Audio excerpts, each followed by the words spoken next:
और इस सरकार के आंख में शर्म नाम की चीज़ नहीं है, क्योंकि सरकार के पास ना बीवी है ना बच्चा है, सिर्फ उसको कुर्सी चाहिए, सत्ता चाहिए। एक नंबर की दलाल सरकार है, गुंडा सरकार है। लेकिन मुझे नहीं लग रहा है कि सरकार को थोड़ी सी भी शर्म होगी, सरकार इस मामले में थोड़ी भी अपनी चुप्पी तोड़ेगी, मुझे नहीं लग रहा है। संसद में जाने की बात है, याद रखिएगा पुलिस उसमें दमनकारी अपना जो रवैया है वो जरूर अपनाएगी, सवाए हिंदू मुसलमान को लेकर लड़ाने के और क्या ही किया है उन लोगों ने।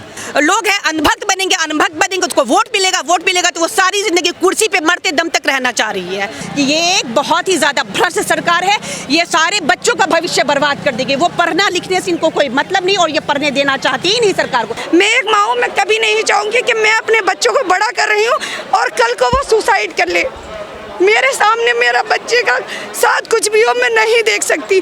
जिन बच्चों ने सुसाइड करी है वो भी मेरे ही बच्चे हैं और आने वाले भी जो बनेंगे वो मेरे ही बच्चे बनेंगे। मेरी सबसे यही अपील है कि ज़्यादा से ज़्यादा सब जने एकजुट हो के जंतर मंतर पे आए।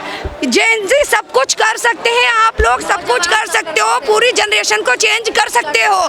तो बस ये मौका है, ये मौका शायद जिंदगी में आपको मिले ना मिले, ये अपॉर्चुनिटी आपको मिली है और इसका मौके का फायदा उठाओ। सब जंतर मंतर पे जरूर आओ। जब गांधी जी ने प्रोटेस्ट किया था उस टाइम तो हमारे पास वाईफाई, इंटरनेट, सोशल मीडिया कुछ भी नहीं था। आज हमारे पास हर चीज का हथियार है, हम कुछ भी कर सकते हैं। तो प्लीज जंतर मंतर पे आओ, अपने लिए आओ, अपने बच्चों के लिए आओ, अपने कुछ भी नहीं। सब कुछ होगा जब हम जनरेशन पूरी एक हो जाएगी, जब हम पूरी जनरेशन मिल जाएगी ना, पूरी दुनिया मिल जाएगी, बहुत कुछ हो सकता है।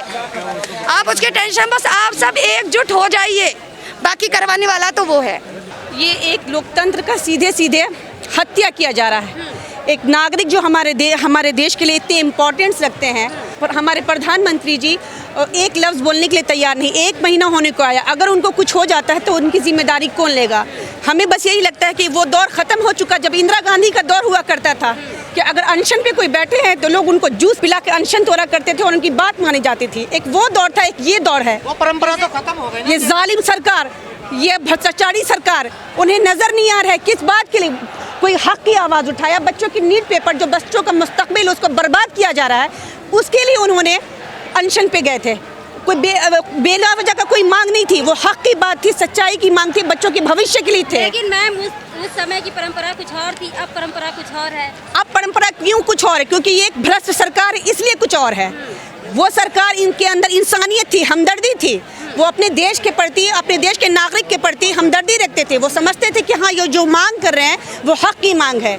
इनको बस पैसा चाहिए, सत्ता चाहिए, कुर्सी चाहिए, बाकी देश की जनता मर जाए, बाहर में जाए, उनको कोई मतलब नहीं है। जिस तरह से मंच पे चढ़ते हैं, कैसे देखते, क्या ये सही था?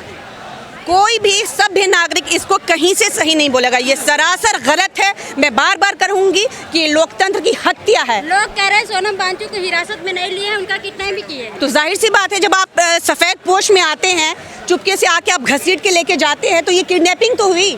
अगर आप सच्चे होते, अगर आप सही होते तो आप ऐलानिया करके आते कि हाँ, उनकी तबीयत बहुत ज़्यादा बिगड़ चुकी है, इसके वजह उनकी स्वास्थ्य की चिंता को लेकर हम लेके जा रहे हैं। आप तो चोरों की तरह आए, चुपके से उठा करके उनको लेके जा रहे हैं, तो ये कहाँ से सही होगा? कोई भी एक सभ्य इंसान इसको सही नहीं मानेगा। क्या लगता है संसद तक पहुँच पाएंगे आप?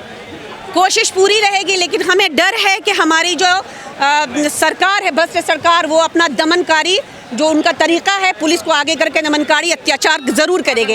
ये इस बात का पूरा हमको यकीन है।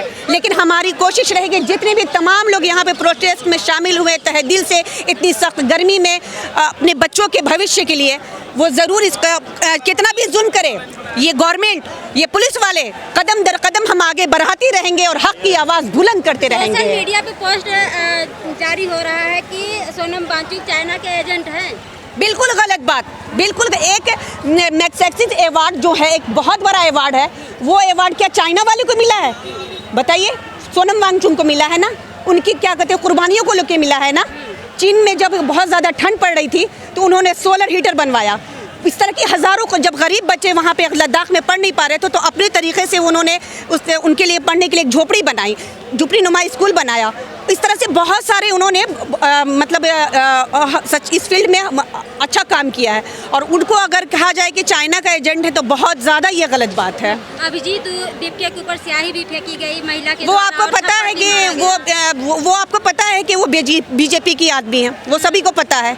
और इस तरह के हज़ारों लोग प्रोटेस्ट में हैं जो इस तरह का काम करते हैं, अंदर प्रोटेस्ट में घुस के हिंदू मुस्लिम का मुद्दा फैलाते हैं, ताकि हिंदू मुस्लिम का रायता फैलाते हैं, ताकि ये प्रोटेस्ट जिस चीज़ के लिए हो रहा है उसको ख़त्म करके ये हिंदू मुस्लिम जो 12 साल से इस देश में हो रहा है उस चीज़ को सामने करके इस प्रोटेस्ट को ख़त्म कर दिया जाए। जबकि ऐसा कुछ नहीं है। यहाँ पे जितने लोग भी हिंदू मुस्लिम सिख ईसाई सब हक की आवाज़ लेके आए हैं, वो सब सच्चाई के साथ हैं, अपने बच्चों के भविष्य को लेकर के आए हैं। वो बहुत चिंतित हैं, कैसे कैसे माएँ अपना पेट काट कर बाप अपना कर्जा चुका करके बच्चों का एग्ज़ाम के लिए फॉर्म भरते हैं, उसके लिए मेहनत करते हैं। और इस सरकार के आँख में शर्म नाम की चीज़ नहीं है, क्योंकि सरकार के पास ना बीवी है ना बच्चा है, सिर्फ उसको कुर्सी चाहिए, सत्ता चाहिए। एक नंबर की दलाल सरकार है, गुंडा सरकार है। अब मैं और कुछ नहीं बोलना। आज जो ये भीड़ आई है कि अब सरकार को चिंता करनी चाहिए आज की भीड़ को देखकर? भीड़ तो खैर दिन ब दिन बरोज बढ़ती जा रही है, लेकिन मुझे नहीं लग रहा है कि सरकार को थोड़ी सी भी शर्म होगी। सरकार इस मामले में थोड़ी भी अपनी चुप्पी तोड़ेगी, मुझे नहीं लग रहा है। संसद में जाने की बात है,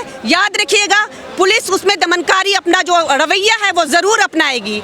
मुझे नहीं लग रहा है कि यहाँ अजीब संसद मार्च नहीं करना चाहिए? करेंगे तो ज़रूर, चाहे कुछ भी अत्याचार करेंगे, वो सक्सेस हो पाए या नहीं हो पाए ये बात की बात है, लेकिन करना ज़रूर है। जो हम लोगों का मिशन है उससे पीछे नहीं हटना है, क्योंकि एक भ्रष्ट सरकार के पीछे हम लोगों को कदम पीछे नहीं करना है। मजबूत सरकार बताई जाती है, देखिए किस चीज़ के लिए मजबूत है, क्या किया है उन्होंने सवाए हिंदू मुसलमान को लेकर लड़ाने के, और क्या ही किया है उन लोगों ने कि हर आए दिन किसी न किसी एग्जाम का पेपर लीक हो रहा है, क्योंकि ये सरकार पढ़ने ही देना नहीं चाह रही है। जब पढ़ेगी नहीं तो सारे जो लोग हैं अनभक्त बनेंगे, उसको वोट मिलेगा तो वो सारी जिंदगी कुर्सी पे मरते दम तक रहना चाह रही है। बस यही प्लान है उसका, और कोई प्लान। हाँ, सरकार की जागरूक हो रही है क्या?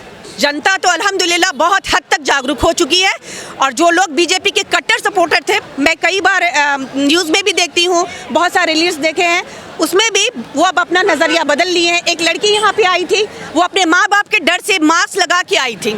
सोचिए वो जेनजी का नज़रिया के बदल चुका है, क्योंकि वो पढ़ रही है, उसको एजुकेशन की ऐसी पावर है, उनको समझ में आ रहा है कि ये एक बहुत ही ज़्यादा भ्रष्ट सरकार है, ये सारे बच्चों का भविष्य बर्बाद कर देगी। वो पढ़ना लिखने से इनको कोई मतलब नहीं, और ये पढ़ने देना चाहती ही नहीं सरकार को। ना पढ़ेगी ना सरकार में क्या पढ़ लेगी लिख लेगी तो वोट देगा नहीं कोई बीजेपी को, जाहिर सी बात है। इसीलिए ये सरकार नहीं चाहती कि स्टूडेंट आगे बढ़े और पढ़ाई हो। इतना दिन हो गया प्रोटेस्ट को चले, पीसफुल मार के उनको इस प्रोटेस्ट से तो कोई मतलब नहीं था, क्योंकि स्ट्रीम मीडिया क्या है, दलाल मीडिया, चाहे वो ABP हो, NDTV हो, आज तक हो, 9 TV हो, कोई भी हो, सारी दलाल है। तो उनको इस प्रोटेस्ट से कोई मतलब ही नहीं। इस तरह के जहाँ भी प्रोटेस्ट हुए, किसान आंदोलन, कभी भी स्ट्रीम मीडिया नहीं गई है।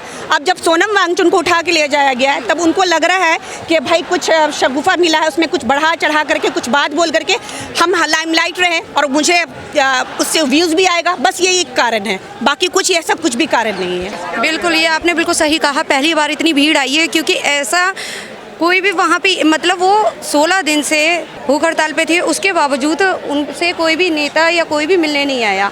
बताओ आप, ऐसा कहीं पे भी होता है? फिर इतनी भीड़ होगी। आज वो किस लिए बैठे? हमारे बच्चों के फ्यूचर के लिए बैठे थे, इसीलिए तो उन्होंने भूख हड़ताल की थी, ये नहीं किसी और के लिए बैठे हुए। तो मेरी समझ में नहीं आ रहा फिर भी ये जो प्रधानमंत्री है क्यों नहीं सुनते? ये किसकी वजह से आज बने हैं? ये हमारी सबके वोटों की वजह से तो ये बने हैं, और ये हमारी ही नहीं सुनेंगे तो बताइए किसकी सुनेंगे? आप बता सकते हो 16 दिन में एक भी नेता बीजेपी का कोई भी उनसे मिलने के लिए आया? क्या वजह, क्यों नहीं आए? क्यों नहीं आए ये तो आप भी जानती हो क्यों नहीं आए, क्योंकि उन्हें वो चाहते ही नहीं हैं कि एजुकेशन बढ़े, लोगों को जॉब मिले। जो भी जॉब से ये जो जितने भी हैं हमारे JNG, ये किस लिए परेशान है? आज सिर्फ जॉब की वजह से परेशान है। इतनी पढ़ी लिखी जनरेशन होने के बाद भी जॉब नहीं है। आप बताइए, एग्ज़ाम आने से पहले उनके पेपर लीक हो जाते हैं, नीट के पेपर लीक हो जाते हैं। बताइए, ये B.Ed करे हुए हैं, आप देख सकते हैं B.Ed करे हुए, अभी तक इनके पास जॉब नहीं है। जिस दिन इनका नीट का पेपर था उसी दिन ये रास्ते में थे और वहाँ से खबर आ गई कि पेपर लीक हो गया। तो फिर फ्यूचर गया ना। आज कोई सी भी कंपनी में यानी प्राइवेट कंपनी में जॉब करते हैं, क्यों नहीं करते? क्यों? इसीलिए इन्होंने बीएड किया था कि आने वाली जनरेशन में मैं जमाटिया या स्विगी में काम करूं। नहीं किया था ना। माँ बाप हम अपने बच्चों की एजुकेशन दे रहे हैं, बहुत छोटे से पढ़ा रहे हैं अपने बच्चों के लिए। हम भूखे रहते हैं मगर उनकी एजुकेशन में, उनकी पढ़ाई में हम पैसा लगाते हैं। किस लिए लगाते हैं? कि आने वाली जनरेशन में हमारा बच्चा सुसाइड कर ले, हमारे बच्चे का एग्जाम लीक हो जाए, हमारा बच्चा अपने आप को खत्म कर ले। इसलिए हम छोटे से इतना बड़ा कर रहे हैं। हम चाहते हैं कि हमारे मुद्दों पे बच्चे चुनाव कहाँ होता है? नेताओं को पता ही नहीं है ये मुद्दे भी हैं देश में। चुनाव तो सिर्फ एक ही चीज़ पे हो रहा है, आप भी जानते हैं। आपको ये पता है ना, हिंदू बनो ना मुसलमान बनो, सबसे पहले एक अच्छा इंसान बनो। इंसानियत बची नहीं है दिल में तुम्हारे, और मजहब और धर्म के लगा रहे हो नारे। आप बताओ, बस मुद्दा तो इस पे चल रहा है, सिर्फ धर्म पे मुद्दा चला है। किसी पे एजुकेशन पे चलता तो क्यों नहीं चल रहा? 16 दिन से यहाँ भूख हड़ताल पे बैठे हुए, क्यों एजुकेशन का मुद्दा नहीं चला? मुद्दा तो सिर्फ ये चल रहा है कि बस मस्जिद और मंदिर, इस पे वोटिंग चल रही है। जो भी अगर पढ़े लिखे समझदार लोग हैं तो वो ये सोच लगाएं, जब भी दंगा फसाद होता है, कोई भी प्रधानमंत्री नेता का बच्चा या किसी का घर का कोई मारा जाता है, सिर्फ आम लोग सारे वही मारे जाते हैं। क्यों नहीं सोच रहे? अब भी लोग धर्म पे अपनी वोटिंग कर रहे हैं। मत करो, अपने बच्चों के बारे में सोचो, बच्चों के फ्यूचर के बारे में सोचो। मैं एक माँ हूँ, मैं कभी नहीं चाहूँगी कि मैं अपने बच्चों को बड़ा कर रही हूँ और कल को वो सुसाइड कर ले। मेरे सामने मेरा बच्चे का साथ कुछ भी हो, मैं नहीं देख सकती। जिन बच्चों ने सुसाइड करी है वो भी मेरे ही बच्चे हैं, और आने वाले भी जो बनेंगे वो मेरे ही बच्चे बनेंगे। तो कभी मैं ये नहीं चाहूँगी किसी के बच्चे के साथ कभी ऐसा हो।